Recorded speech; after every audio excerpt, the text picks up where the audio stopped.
Quantos têm a coragem de Miriam Leitão? Quantos têm a coragem de mentir ao vivo, sabendo que vai tomar uma checagem? Tem que ter coragem. Quantos jornalistas, né, vão estar ao lado do Lula até o fim? Poucos são como Miriam Leitão. Respeita. Tem uma história. Você acha que ela começou a passar pano hoje? Aí um monte de jornalistazinho do consórcio fica, ai, porque a Globo, porque a Globo não, irmão. Você tem que olhar o quadro da Globo. A Globo trouxe foi a Daniela Lima. Aí fica um monte de série B que não sabe passar pano direito com inveja. Parabéns, Miriam Leitão. São poucos que têm coragem para se humilhar como a senhora tem. Aí tomou uma checagem ali, ó. A Comissão de Viena sobre Relações Diplomáticas não estabelece que embaixadas são território estrangeiro. Estabelece apenas a inviolabilidade da embaixada no seu artigo 22. Mas ela tá preocupada que foi desmentida? Que passou vergonha? Não, porque ela sabe que poucas pessoas acessam as redes sociais. Os telespectadores da Globo News são pessoas que comem cocô de colherinha. Eles são educados. Eles comem de mão. É como um suja de cocô. Não, pô. Colherinha, como se fosse Danette. É Danette ainda que chama? Você lembra que tinha um iogurte de chocolate? Mas ela come cocô de... Ixi. Procura na internet. Bosta em lata. Vê se você não acha. É o que comem os telespectadores da Globo News. Tá achando que eu tô... Dá um Google aí pra tu ver se não tem. Dá um Google, vê se tô mentindo. Bosta em lata. Veja. É a comida dos telespectadores da Globo News. Pode botar. Não tô brincando. Dê um Google agora. Bosta em lata. Pra ver se tô mentindo, é fake news. Tem até o rótulo bonitinho. Era pra ser de adubo. Mas a turma gosta de comer. Vou fazer o quê? Análise. Eu adoro essas. Prisão preventiva interessa mais a Bolsonaro do que os investigadores. Pronto, agora o Bolsonaro quer se prender. Eu não acredito. É sensacional, velho. Sensacional. Rapaz, pronto. Agora o Bolsonaro tá tentando se prender. O homem é bruto. O homem é a lenda. A lenda. Tá? Não tem pra nascer um político no Brasil que já fez, já propôs, já inventou fazer mais coisas que Bolsonaro. Depois do plano do golpe, agora é o plano pra se prender. É o jornalismo profissional do Grupo Globo. Valor econômico. Rapaz. Aí você vai falar aqui também como bosta lata? Não. Aqui é kombucha. Aqui é kombucha de coliformes fecais. Tem condição, né? A turma da Faria Lima. A turma é fit, né? Tem que comer com a saladinha, a kombuchinha, né? Não tem condição, bicho. Aí o Guru Freitas fala, né? O jurista da Gazeta do Povo. Bolsonaro teria se escondido na embaixada para evitar uma prisão preventiva, mas ao mesmo tempo, uma prisão preventiva interessaria a ele. Bolsonaro é tipo o gato que voa. Sabe como é o gato que voa, né? Você passa manteiga na costa do gato. Porque a manteiga sempre cai para baixo e o gato sempre cai em pé. Então a manteiga tenta cair no chão ao mesmo tempo que o pé tenta, só que a manteiga tá nas costas. Então o gato fica girando no ar. É Bolsonaro, é o gato com a manteiga nas costas. Aí, 24 horas depois, o Randolfo Rodrigues, petista, alguma coisa aí da Gleice, não sei qual a situação de ambos, se já estão casados ou não, mas enfim, alguma coisa da Gleice, pedir para Bolsonaro ser preso, depois dos pessoalistas, pedindo para PGR, prenda Bolsonaro. Agora a CNN diz que auxiliares de Lula avaliam que prender Bolsonaro seria um erro. Pronto. Vocês têm que se decidir, pô. Sério mesmo. Tá demais. Tá demais. O Brasil tá sensacional. De tédio, ninguém passa, né, perrengue. Aí ontem, derrota, pra mim que é uma derrota do Lula, né? Não tem, acho que alguém vai discordar. Polícia Federal conclui inquérito e não indicia Bolsonaro por importunação de baleia no litoral de São Paulo. Mais de um ano, essa conversa chata de baleia, pra no final nem indiciar. Sinal que não conseguiram, né? Não foi por falta de tentativa. A turma se esforçou. Olha o Bolsonaro diz, ó, que mais uma vez a máquina estatal sendo mobilizada a partir de representação do IBAMA sem necessidade, gerando inclusive custos ao Estado absolutamente descabidos. Mas o processo ainda depende do Ministério Público. Mas o Ministério Público vai apresentar denúncia, indo contra a PF. Às vezes não quer arquivar, às vezes quer mais diligências. Uma busca e apreensão agora para ver. Quem sabe Bolsonaro tinha uma carta contando o plano dele para importunar a baleia. Carlos Bolsonaro fez esse comentário ontem. A onda de ódio promovida pela extrema esquerda há tempos e intensificada diariamente, desde que Lula assumiu o poder, é visível aos olhos de qualquer um de bom senso, independente de seu espectro político. Lamentavelmente, tais fatos não são interessantes na visão da maior parte da mídia. Afinal, a narrativa não pode parar, pois são pagos com os impostos do povo para diariamente esconder o que é pífio, que é pífio o governo Lula. A quem interessa o país não crescer e viver num loop eterno. Obviamente, aos que sobrevivem da miséria dentro do país e aos países que não desejam concorrência. O sistema é bruto. Eu gosto do comentário do Carlos. O Carlos é um cara muito de falar, né? Você vendo da entrevista, postar vídeo, ficar lá me quieto. Quando fala as coisas lá que ele faz no Rio de Janeiro. Mas sempre que o Carlos se propõe a falar de algum assunto, eu fico bem feliz. E no único tweet ele fala do que está sendo Bolsonaro, fala sobre a imprensa. E o que ele que muitas vezes ele se diverte, às vezes acaba sendo uma voz solitária. Espero que o Carlos cogite aí em 2026 disputar alguma coisa aí em Brasília, deputado, senador, qualquer coisa que seja. É o seguinte, né? A quem interessa o país não crescer e viver num loop eterno? Quantas pessoas comentam sobre esses assuntos? O que faz com que o nosso país não saia do lugar? Gente, vendo tudo, olha só, deixando toda a ironia que a gente trouxe até agora. Falando sério mesmo, sem piadas. Vendo tudo o que aconteceu contra Bolsonaro, desde antes dele se eleger, caso Adélio. Aí, o governo Bolsonaro, desde a primeira ida dele à ONU, as pessoas que ele escolheu, as críticas que ele recebeu, o apelido, não é apelido, né? Sei lá, a adjetivação de, o Brasil virou uma pária internacional. E a agenda internacional do Brasil. O que Bolsonaro se propôs, as alianças que fechou, inclusive alianças pró-vida, que foram amplamente criticadas. Inclusive, nessa aliança estava o Trump e estava também o Orbán. Vendo tudo que aconteceu em relação à Amazônia. Vendo a questão da agenda verde, que Bolsonaro sempre se colocou ao contrário. Sempre foi um opositor ferrenho da agenda verde. Bolsonaro, igual um louco, falando que o Brasil tinha que ser autossuficiente em fertilizantes, que parte do pressuposto que tem que ser, né, autossuficiente em minérios, querendo explorar os recursos naturais. Olha a quantidade de vespeiro, de gente, que às vezes tem um poder que está acima da nossa compreensão, que Bolsonaro resolveu colocar o dedo. Sem ser nenhum conspiracionista maluco. É difícil, ou é muita ousadia falar que o que a gente está diante de nós, aqui no Brasil, governo Lula, etc., todas essas coisas, é uma coisa assim que é local. Estamos só com um probleminha local para resolver. E se esses probleminhas que não são locais? É porque, cara, a própria esquerda denunciava isso no passado. Os próprios dossiês do Arquivo Nacional já mostraram por diversas vezes, já comentou tantas e tantas vezes. Esses interesses mesquinhos que existem não são de hoje. As movimentações como o Fórum Econômico, né? Como o Clube de Roma. O Fórum Econômico, como é que o Fórum Econômico vem pro Brasil? Primeira vez convite da Brasca. Quem era o presidente da Brasca na época? Paulo Setúbal Neto. Família Setúbal. Do Itaú Pedra Preta. Que depois se uniu com a família do Unibanco, que era Moreira Salles, agora é o Unibanco. Família Moreira Salles, né? O patriarcão dele, o avô, Olavo Egídio Souza Aranha, era bucheiro. É elite paulista, sempre. É quem traz pro Brasil o Klaus Boca de Mosquito. Em 94, o Klaus estava chamando o Roberto Marinho para fazer parte. Gente, não é piada. O filho do Roberto Marinho, ele era diretor da WWF. Não é, ele era. O Lourenço Carrasco, que eu entrevistei, o cara do Máfia Verde.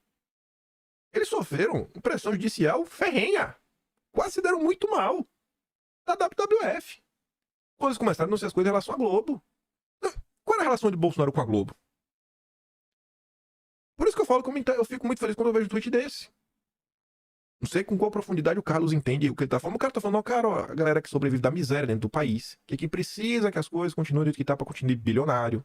Aos países que não desejam concorrência. A Ferrogrão, gente, o Bolsonaro tentou tirar a Ferrogrão do papel. Acho que tem um negócio naquela ferrovia que não sai do papel. Bolsonaro tentou recapear a BR-319, mas não é de jeito nenhum. É um negócio que fala, minha nossa senhora, velho. O que é que tem que não sai? Por isso que eu falo, a gente tem que começar a discutir soberania nacional. Soberania nacional não é um assunto assim de, não, é a gente aqui respeitar as fronteiras. É muito mais do que isso. Soberania nacional tem a ver com política eleitoral. Tá mais do que... O que mais precisa acontecer? Depois daquela nota do Financial Times de 2023, falando como Biden ajudou a salvar a democracia no Brasil, não precisa mais nada. Essa nota não mais nada para mostrar soberania nacional em termos eleitorais não existem no Brasil. Questões econômicas, não resta nenhuma sombra de dúvidas. ONG, tá entendendo? Soberania nacional é um tema central que tinha que estar sendo na realidade da direita, bicho. Soberania nacional, junto com um projeto de país, pra gente sair desse loop eterno. A gente tem um direcionamento pra onde a gente tem que ir. E aí o Carlos puxa nessa questão do ódio, e aqui trazendo uma provocação, junto com a reflexão para vocês. Eu gosto e não gosto dos rótulos. Eu acho que eles são importantes. Ao mesmo tempo que eu acho que hoje eles são cada vez mais imprecisos. Porque você fala assim, é da direita. Aí você fala, poxa, mas existe tanta corrente dentro da direita, aí você tem que começar a fazer subdivisões. Mas dá pra entender que, pelo menos quando o cara diz que é de direita, o cara tá contra o Lula, o cara é antipetista. E aí, pra mostrar pra vocês com um exemplo prático, de porque eu gosto e desgosto dos rótulos, você vê, o Eduardo Bolsonaro fez esse comentário. Bolsonaro não pode sair do país, não pode escutar com o Valdemar, não pode ir a cerimônias militares nem na PM, não pode chegar perto de baleia, agora não pode ir a embaixadas. Bolsonaro pode respirar ainda? Aí Paulo Enéas, conhecido como ET Bilu, que era do Crítica Nacional, mudou o nome para outro nome, é o portal dele, ele respondeu ao Eduardo Bolsonaro o seguinte, ó, o ar atravessa a grade da cela, então tá tranquilo, dá pra respirar de boas. Paulo Enéas era um dos bastiões da direita. A Bia Kicis conhece o Paulo Enéas pessoalmente, tanto que ela questiona como você se tornou essa pessoa horrível. O Paulo Enéas tá tomado pelo ódio. Ele é de esquerda. Paulo Enéas não é de esquerda. Paulo Enéas não é de esquerda. Ele odeia Bolsonaro. E agora, como é que a gente equaliza isso? De esquerda ele não é. No sentido de comunista ele não é. E aí? Por isso que eu falo, não gosto dos rótulos.